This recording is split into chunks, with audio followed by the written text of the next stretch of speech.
Hello, and welcome to How Tech Tutorials.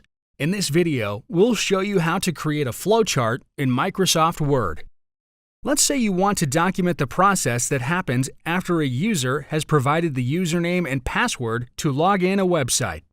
First, we will define the process and later on change the shapes to make it look like a flowchart. Let's move to the Insert tab and click on the SmartArt button. For showing a decision tree, we can move to the Hierarchy category and select the Organizational Chart option from here. In the text box, let's remove the default text first. Now let's start defining the process. The first shape will represent the start of the process, so let's simply type in Start over here. Once we hit Enter, the next shape will appear. To connect it with the first process, let's hit the Tab key on the keyboard. Now this shape will be a decision with two outcomes, whether the username and password entered was correct or not. After we have entered the decision, let's move to the next line. Hit the Tab key and write Yes and No in two different lines. Now each outcome has an action. So for example, let's go back to Yes. Hit the Enter key, then the Tab key, and let's write the outcome we want, which is that the user will be logged in the system. Similarly, we will add an action for the other outcome as well.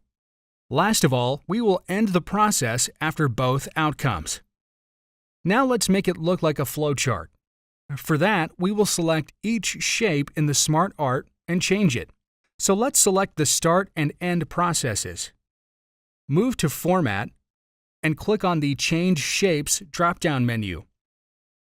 The oval shape, or the terminator symbol, is used to represent the start or end of a process, so let's select that.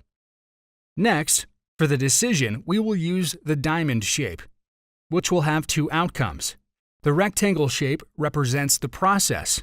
Since the remaining shapes are processes, we will keep them as is. Lastly, let's select all the line shapes and change them to arrows.